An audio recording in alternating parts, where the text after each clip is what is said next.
Pemirsa, keberadaan pasukan oranye DKI Jakarta atau Tim Khusus Penanganan Prasarana dan Sarana Umum atau PPSU mendapatkan penghargaan tinggi dari warga Jakarta. Setelah lebih dari setahun tim PPSU bekerja, hasilnya sudah dirasakan oleh masyarakat Jakarta. Untuk mengetahui lebih jauh kegiatan pasukan oranye DKI Jakarta tersebut, kita akan bergabung dengan Nori Utari dan juru kamera David Sibarani. Selamat pagi Nori, apa saja tugas pasukan oranye yang Anda pantau pagi hari ini? Selamat pagi Wiki, bahwa banyak sekali tugas yang diemban oleh pasukan oranye ini, termasuk juga pasukan oranye di Kelurahan Setiabudi, Jakarta Selatan, di mana baru saja selesai dilakukannya apel bersama pasukan oranye dengan Lurah Setiabudi, Jakarta Selatan, di mana tadi pada saat apel disampaikan langsung tugas apa saja yang harus dilakukan pasukan oranye pada pagi hari ini. Di antaranya adalah menyapu jalan di jalan protokol, yaitu di Jalan Sudirman dan juga Rasuna Said, Jakarta Selatan, termasuk juga memotong rumput di beberapa wilayah yang masih termasuk di Kelurahan Setiabudi, Jakarta Selatan ini. Dan juga Wiki, tugas-tugas tersebut termasuk dalam tugas utama yang harus dilakukan oleh pasukan oranye, di mana pasukan oranye memiliki tugas utama diantaranya adalah memperbaiki jalan berlubang, lalu juga mengecat kembali trotoar di jalan di wilayah DKI Jakarta, termasuk juga membersihkan tumpukan sampah dan juga membersihkan apabila adanya pohon tumbang. Dan tentunya bagi Wiki dan juga pemirsa, apabila menemukan masalah-masalah tersebut di wilayah DKI Jakarta, bisa langsung melaporkannya ke Pemprov DKI Jakarta melalui sosial media ataupun call center yang tersedia, dan nantinya pasukan oranye akan langsung menyelesaikan masalah tersebut. Wiki. Ya, kalau tidak salah juga terkait dengan keluhan dan juga masukan dari masyarakat dapat diinput melalui aplikasi Clue kalau tidak salah ya. Nori, lalu bagaimana tanggapan masyarakat terhadap pasukan oranye DKI Jakarta sejauh ini? Iya Wiki, bahwa dengan keberadaan pasukan oranye yang sudah ada sekitar 1 tahun terakhir ini ternyata mendapatkan banyak respon positif dari masyarakat, mengingat kehadiran dari pasukan oranye ini ternyata kerja nyata yang dilakukan oleh pasukan oranye ini sangat dirasakan oleh masyarakat, yaitu terlihat dari mulai bersihnya kembali wilayah DKI Jakarta, termasuk juga saluran air, dan juga tidak ada lagi tanaman liar yang berada di wilayah DKI Jakarta. Dan tentunya masyarakat berharap agar jumlah dari pasukan oranye ini jumlahnya bisa terus bertambah. Jika pasukan jumlahnya bertambah, maka bisa lebih cepat menyelesaikan permasalahan di wilayah DKI Jakarta. Dan berikut kutipan wawancara kami dengan warga setempat. Masyarakat sendiri saya mendukung sekali ya dengan keberadaan pasukan oranye itu, karena untuk kebersihan untuk TKI Kota Jakarta alhamdulillah bersih gitu. Cuman untuk lebih diperhatikan lagi ke masyarakat kecil seperti ke tingkat RT, RW gitu, kurang kebersihannya gitu. Harapan kedepannya mungkin bisa dipertahankan ya kalau untuk kebersihan tingkat TKI Kota Jakarta itu sendiri ya, terutama untuk nanti ke depan pemerintahan ke depan yang akan pilih, nggak tahu siapanya nggak tahu ya. Mungkin harapan masyarakat kecil ya lebih bersih, lebih aman, terkendali gitu. Iya Wiki, kembali ke Anda di studio. Baik, Nori, terima kasih atas laporannya. Pemirsa, demikian Nori Utari dan juru kamera David Sibarani melaporkan langsung dari kawasan Setiabudi, Jakarta Selatan. Para pasangan calon gubernur dan wakil gubernur DKI Jakarta terus menggelar pertemuan dengan warga Jakarta. Para pasangan calon tetap menyampaikan visi misi mereka tentang program pembangunan ibu kota Jakarta.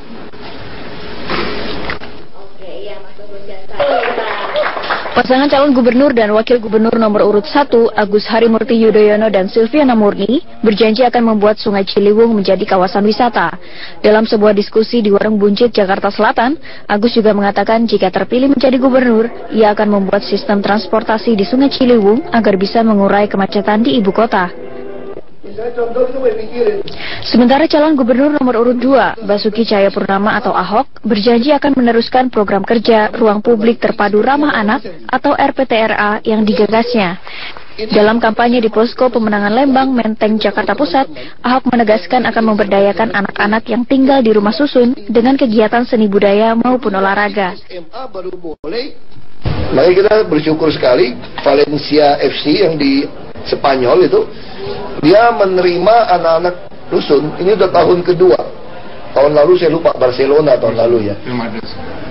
Tahun ini yang dari Valencia, itu anak dikasih nonton di VIP. Ini untuk membangkitkan rasa percaya diri anak-anak. Lalu mereka tanding lawan anak-anak Spanyol seumur. Kasih seragam, kasih apa, dilatih dari pelatih. Ahok berharap pemberdayaan anak-anak yang tinggal di rumah susun bisa meningkatkan indeks pembangunan manusia di DKI Jakarta.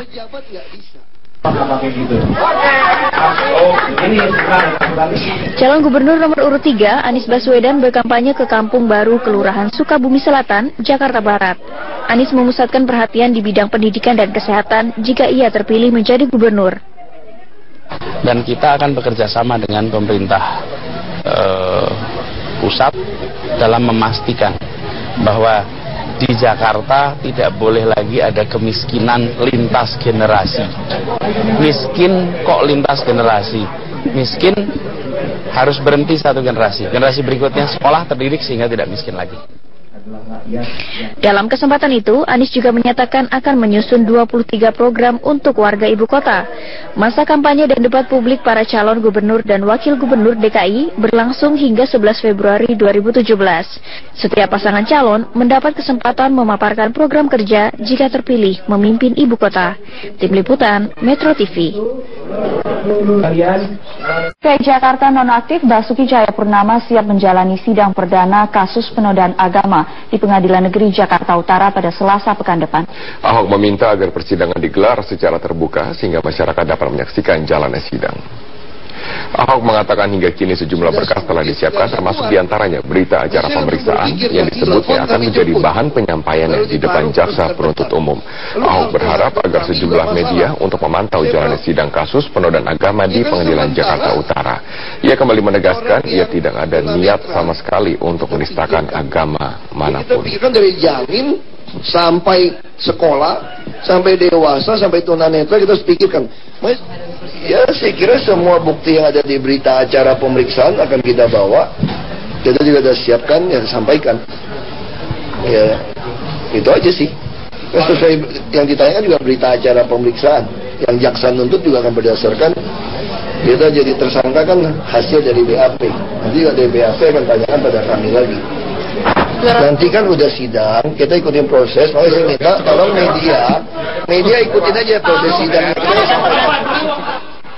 Pengadilan menetapkan sidang perdana kasus dugaan penistaan agama oleh Gubernur DKI Jakarta nonaktif Basuki Cahayapurnama akan digelar pada hari Selasa 13 Desember 2016. Untuk mengantisipasi membludaknya pengunjung sidang, Pengadilan Negeri Jakarta Utara telah menyiapkan ruangan yang memadai. Tersangka Gubernur DKI Jakarta nonaktif Basuki Cahayapurnama alias Ahok dijadwalkan akan menjalani sidang perdananya Selasa pekan depan tanggal 13 Desember 2016. Pihak Pengadilan Negeri Jakarta Utara mengaku tidak ada perlakuan istimewa dan persiapan khusus terhadap sidang kasus Ahok. Hanya saja pengadilan memilih ruangan yang ukurannya paling besar serta dilengkapi dengan alat pengeras suara. Di mata hukum semua orang sama kedudukannya dan diperlakukan sama untuk setiap orang maupun untuk setiap jenis perkara. Semua diperlakukan sama. Jadi sekali lagi tidak ada perlakuan yang spesial? Tidak ada perlakuan spesial. Dan persidangan ini terbuka untuk umum. Dan persiapan ya kita akan sediakan ruang sidang yang paling besar yang bisa menampung sedapat mungkin pengunjung sesuai dengan kapasitas ruang sidang yang ada di sini. Rencananya, sidang perdana kasus dugaan penodaan agama akan dipimpin langsung oleh Ketua Majelis yang juga Kepala Pengadilan Negeri Jakarta Utara, Duyarso Budi Samtiarto, didampingi dengan 4 hakim anggota lainnya. Sementara, karena gedung Pengadilan Negeri Jakarta Utara masih dalam tahap renovasi, maka persidangan akan digelar di bekas kantor Pengadilan Jakarta Pusat di Jalan Gajah Mada, Jakarta Pusat. Persidangan sendiri dipastikan akan digelar secara terbuka dan diharapkan ruangan yang disediakan dapat menampung para pengunjung yang akan menyaksikan langsung jalannya persidangan. Dari Jakarta, Rizky Nur Muhammad, Metro TV. Pengadilan Negeri Jakarta Utara menjadwalkan pelaksanaan sidang kasus Basuki Cahayapurnama alias Ahok di Pengadilan Negeri Jakarta Pusat Lama. Hal ini dilakukan lantaran gedung Pengadilan Jakarta Utara sedang dalam renovasi.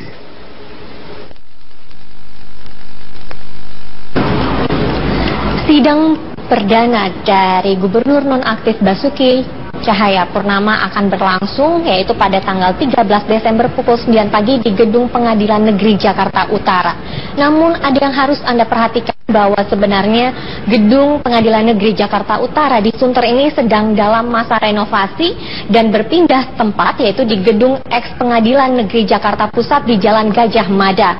Dan berdasarkan pantauan kami di Gedung Pengadilan Negeri Jakarta Utara ini, memang ruang sidang terlihat kosong, tidak ada meja, hanya saja bangku-bangku yang sudah tertumpuk secara rapi. Berdasarkan informasi dari salah satu pegawai Pengadilan Negeri Jakarta Utara yang sedang berada di lokasi ini pun, memang gedung ini akan segera direnovasi dan secara total nantinya gedung ini akan berubah. Dan memang ada beberapa tulisan petunjuk bahwa pelayanan dari Gedung Pengadilan Negeri Jakarta Utara ini sudah dipindahkan ke Jalan Gajah Mada sejak tanggal 24 Oktober. Dan informasinya juga gedung ini pun telah ditutup sejak 12 Oktober yang lalu. Dari Jakarta, Minanti Rohanta, Dirhamsyah, Metro TV. Yang tidak mudah, tetapi saya meyakini dengan paket-paket kebijakan baik di bidang ekonomi maupun di bidang hukum, inilah nanti yang akan memberikan dorongan untuk pengurangan korupsi dan inefisiensi birokrasi kita. Saya mungkin sudah beberapa kali menyampaikan hal yang kecil saja mengenai SPJ. Saya jengkel sekali, udah 2 tahun ini dengan yang berkaitan dengan SPJ. Hampir 60-70% birokrasi kita itu energinya habis untuk ngurus SPJ.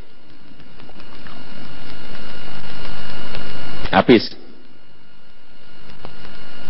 Saya ke lapangan, misalnya ke sawah, ketemu PPL, sulit sekali. Semuanya berada di kantor, saya tanya kenapa? Menyiapkan SPJ, Pak. Tidak ada pengawas proyek yang rutin ada di lapangan. Kualitas jalan, kualitas jembatan, sama. Ngelembur-ngelembur memang, sampai tengah malam memang. Tapi saya tanya lagi, ini pada ngerjain apa? SPJ, Pak. Guru, kepala sekolah juga sama. Sampai malam-malam, tengah malam. Saya pikir ini menyiapkan kegiatan belajar mengajar anak. Sama, ternyata juga mengerjakan SPJ. Saya suruh telusuri oleh Menteri Keuangan. Coba dicek nih SPJ ini sebetulnya apa sih? Ini apa sebetulnya kok semuanya birokrasi kita ini, saya lihat 60-70% energinya untuk ngerjain SPJ. Bener. Ternyata apa? Laporan Bu Menteri ya? Apa? Jumlah apa itu? Jumlah dari, nggak bunyi Bapak. Jumlah dari para pimpinan proyek, namanya dulu, sekarang adalah pengguna anggaran, itu untuk membuat laporan, bisa dari uangnya dari kementerian lembaga, bisa dari pemerintah daerah, bisa sampai 70 laporan dalam 1 tahun anggaran. Makanya tadi SPJ itu bukan perjalanan dinas zaman Pak Ginanjar dulu. SPJ itu surat pertanggungjawaban jalanan. Soalnya mereka bicara SPJ mungkin seperti zaman dulu dianggap perjalanan dinas, Pak. Iya. Itu salah. Surat apa? Surat pertanggungan jawaban. Nah, ini saya kadang ini apa toh Bu? Masa laporan sampai 16 apa? 16 apa namanya itu?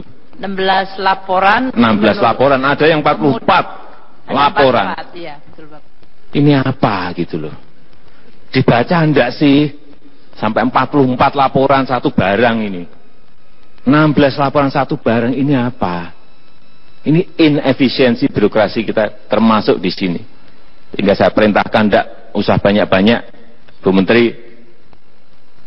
2 saja cukup lah saya kira. Dari 44 potong menjadi 2 cukup. Yang paling penting bagaimana manajemen kontrol, manajemen pengawasan itu betul-betul konkret, real di lapangan, sehingga kalau ada apa-apa cepat ketemu. Laporan sampai 16 ini apa? Mungkin kalau yang di birokrasi merasakan. Karena kemarin saya sampaikan pada kepala sekolah, senang semuanya bertepuk tangan. Betul Pak, betul Pak. Memusingkan kita Pak. Dan yang terakhir, sekarang dengan terpilihnya Presiden terpilih Donald Trump menjadi Presiden Amerika. Praktis semua mata uang di seluruh dunia ini praktis melemah terhadap US dollar. Bukan hanya rupiah, sekali lagi bukan hanya rupiah. Bahkan menurut saya rupiah relatif stabil dibandingkan dengan mata uang yang lainnya.